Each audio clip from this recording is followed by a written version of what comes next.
Hello, everyone. Welcome to the Sea Files. Thank you for joining me. I was asked tonight to give my thoughts on the White House meeting between Trump and Zelensky. Uh, and I was busy all day, did not watch it, did not see it until I was asked that question, if I could share my thoughts on it. So I went back and looked at it once I got back from doing CrossFit competition. And so here are my thoughts. I was asked to do it on a podcast, which will be done tomorrow.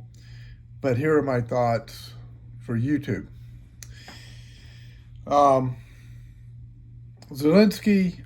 President Trump is correct.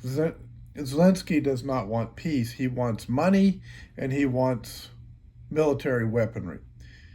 And you have to understand the code language that's being used that Trump understood, but I don't know if people in the media understood it or if the public understood it. When Zelensky kept talking about security, we need security. Before we can do a ceasefire, we need security. We need to guarantee that I'm able to attack Putin, with a lot of money and a lot of military equipment, because, and he kept talking about how he did not trust Putin. He can't stand Putin. Well, Putin's not a big fan of him either, but Putin was willing to sign a ceasefire. You cannot have a negotiation to an agreement between the two countries until you first have a ceasefire. As long as you're still fighting, you're not going to be able to get together and hammer out an agreement. Well, I don't think it's possible with Zelensky, because Zelensky, frankly, folks, is a puppet of the globalist oligarchs who want to continue that war. And I hate to say it, because people don't like it when you talk about this, but there were elements of his military that were Hitler SS-style Nazis. And they were killing Ukrainian civilians in eastern Ukraine long before Russia intervened and came in and began to take parts of eastern Ukraine. There were citizens in eastern Ukraine begging and asking Putin to come in and save them from these assaults that they were under by the Ukrainian military. Why would the Ukrainian military attack Ukrainian citizens in East Ukraine? Because many of them were sympathetic toward Russia. And you have to understand the history of Ukraine and Russia. There's been a back and forth throughout history between them going to independence or being a part of Russia. There's been a conflict there for many, many years. It's not going to get resolved with what I was hearing out of Zelensky at that White House meeting, where all the press were there. J.D. Vance was there, Marco Rubio was there, Pete Hegseth was there. You could see all of the cabinet for Trump there. And Zelensky, all he could talk about was how much he hated Putin and how much he didn't trust Putin, and that Putin was going to try to take over Poland and these other Eastern European nations, and even try to attack the United States. That's what he was saying when Trump got upset, when he was saying, you're going to feel it too, because he's trying to push the false idea, the false narrative that we would be in a conflict with Russia. This is what the globalists want. See, he was just sending a message to Trump It's coming to you because this is what we want. We want you. This is what my globalist overlords that sent me here to talk to you want you to understand, that we're trying to get you into a war with Russia. And that's really the ultimate goal. That's what they've been trying to do the whole time, is to get the United States and Russia fighting. Well, Trump, he's not having any of that. So what do I think of Zelensky? What do I think of Trump? I think Trump wants to keep the United States out of this conflict. And I think I think he's genuine when he says he wants peace. He doesn't like all the bloodshed. Zelensky, he doesn't care about that. He wants money and he wants military weaponry. Remember, this is a man who's suspended elections in his country. This is a man who outlawed and eliminated political parties in his country. The man is a dictator and cares nothing for democracy. And if he could attack and wipe Putin and Russia off the map, he would do it. This is Zelensky, okay?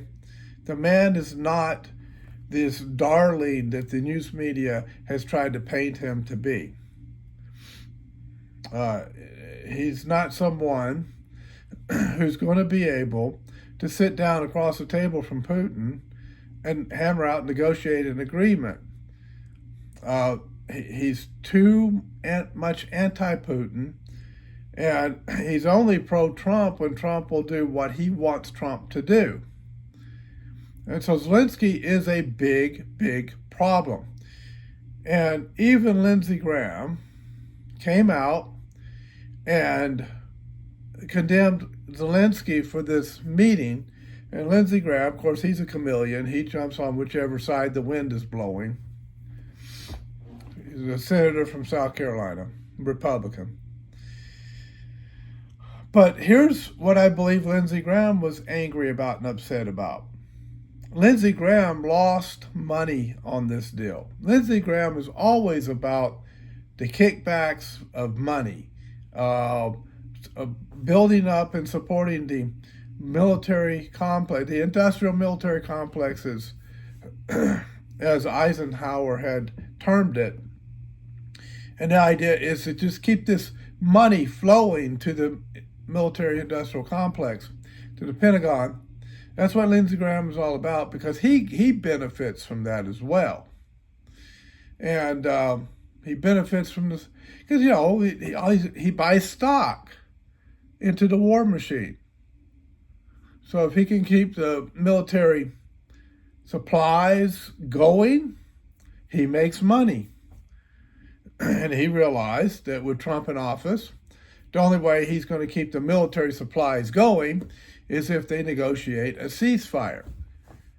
Well, wouldn't it be the opposite? No, because Trump is refusing to send any more over the Ukraine as long as they're fighting.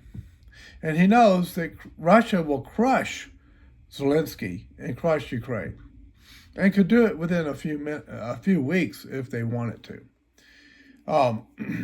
So Lindsey Graham is like, no, look, Zelensky, negotiate, go ahead and sign the ceasefire agreement, and then negotiate an agreement with Russia. But in that negotiation, you continue to receive the security that you're asking for your nation. That's the only way it's going to happen. And we can make big money like we really want to make, and make everybody happy in the process, and we're out of suspicion. It's a great way to do it. And we all make money on the deal. But Zelensky is so in the back pocket of the globalist oligarchs who want to push World War III and push a war between the United States and Russia, that he is incapable of doing what Lindsey Graham is telling him he needs to do. He's incapable of doing what President Trump needs him to do to foster a peace between Russia and Ukraine. Excuse me. Therefore, I believe that as long as Zelensky is listening to his globalist overlords, his globalist oligarch masters, like the World Economic Forum, like Klaus Schwab, others like that, as long as he's listening to them and not listening to Trump, there's not going to be an end of that war. And that's my take on what happened in the meeting in the White House with all of the press and all of the cabinet of Trump present. You see, the deep state globalist Nazis are angry and upset because we won't play their game. Trump won't play their game. And they can't manipulate and trick and control Trump to play their game. And so therefore, they're going to continue to push this narrative through Zelensky. And what we're saying is Zelensky is the wrong person. Number one, he's an illegitimate president of Ukraine because he suspended elections. And he's very dictatorial when it comes to other political parties. He won't allow them. So he's the two-bit, globalist Nazi dictator of Ukraine. That's basically what he is. And so he's got to be removed. He's got to go before there can be a peace between Russia and Ukraine. Excuse me. Just popping my neck there for a moment. Now, Putin's okay because Putin is willing to do a ceasefire. Putin was willing to sit down and do a negotiation. He's already made that agreement with Trump. It's Zelensky that is not willing to do that.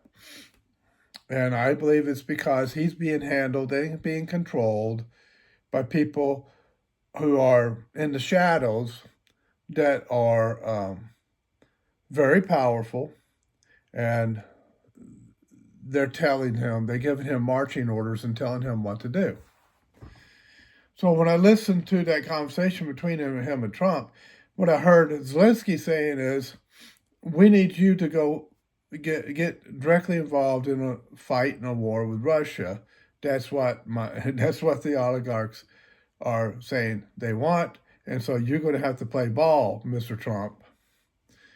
And I heard Trump saying, I'm not playing ball. Your globalist oligarchs can go pound sand. We're not going to be involved in that. Sign the ceasefire so we can negotiate an agreement and put an end to this war. Because I'm not of the blood cult that you belong to, Zelensky.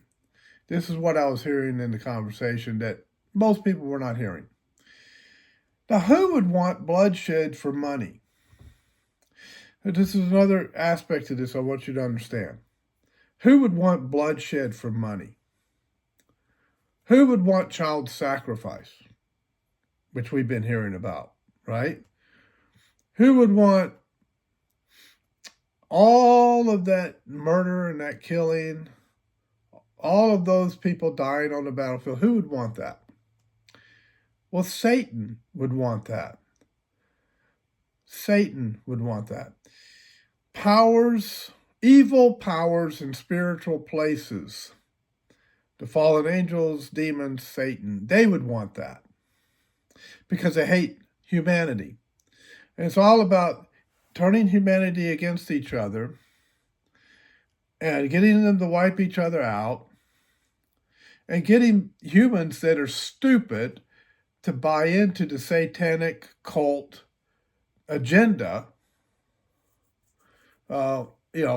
and actually turn against their own humanity, their own race, their own human race, I should say. and seek depopulation, seek to destroy it. That only occurs when there are satanic, demonic influences over, in the spiritual world, over these human oligarchs who are the puppets and minions of Satan, the demons, evil in spiritual places.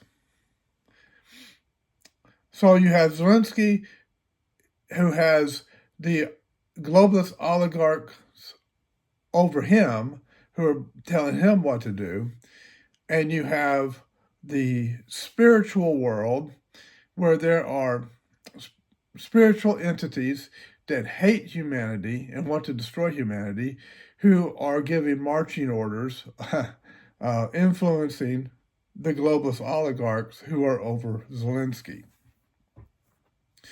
So human iniquity and satanic evil spiritual influence that's what is continuing to cause the bloodshed in the Ukraine-Russia war. And that's true of many other conflicts around the world. So when Trump talks about being the peacemaker, I'm not talking about what Christ said in the Olivet Discourse about being peacemakers. Christ was not talking about political peace. He was talking about a different kind of peace. But Christ, I think in this case, would want to end the bloodshed, perhaps. But I have to be careful on that, because God's providence is at work here. And God will allow human beings who are filled with iniquity, filled with evil, to go ahead and slaughter each other. God allows that sometimes. And so, that's something you have to realize. That this is not just a physical battle on the earth. This is a spiritual battle in heavenly places. And they are connected. And so Trump may or may not understand that or realize that, but his actions are the correct ones when it comes to trying to foster peace and trying to stop the bloodshed. Because from the human perspective, humans who are not controlled by their iniquity, their sins have been forgiven and redeemed, and they have a different heart, a different mindset, and a different spirit, a spirit that is filled with the Holy Spirit, a spirit that's filled with God. Those human beings think differently, and they are the salt of the earth and the light in the darkness. And they say, enough with the bloodshed, enough with the satanic sacrifice. We want peace. We want what's best for people. And so those human beings are saying, like Trump, Zelensky, you messed up. We need a ceasefire, and we need to negotiate a peace between Ukraine and Russia. Now, there can be an aspect of peacemaker and Olivet Discourse that would connect to that, but it actually goes much deeper than that. The peacemakers are those who work to reconcile people back to God. See, there's a war between humanity and God. Those who are in their iniquity, those who are not redeemed by Christ, they are at war against God. So what does the peacemaker do? Works to reconcile these people back to God. And that's done through the cross of Christ. So, you cannot be good enough to earn God's favor. You do understand that, right? The Bible isn't about, okay, follow these rules and God will be happy with you. That's not what the Bible's about. I don't. Why would anybody actually believe that? But a lot of people do believe that. No, the Bible is about, number one, the kingdom of God being restored, and number two, people being redeemed by the sacrifice of Christ on the cross, which we cannot earn, we don't deserve, but God, in His grace and His mercy, gives that to those who believe on His Son for salvation. That's what the Bible's about. So you can't be good enough to please God. All our good works are as filthy rags in the sight of the Lord, in the sight of God. Why? Because our good works are done out of our human flesh. Our good works. Now, if it's God's works in us and through us, that's different. That is pleasing in the eyes of the Lord. You have to understand the difference. So, I'll end it here so that you understand where I am on this, both in the physical and the spiritual realm. So what are your thoughts? What do you think is going on? And how did you perceive that White House meeting? Thanks for watching. God bless. I'll see you next time on the C-Files.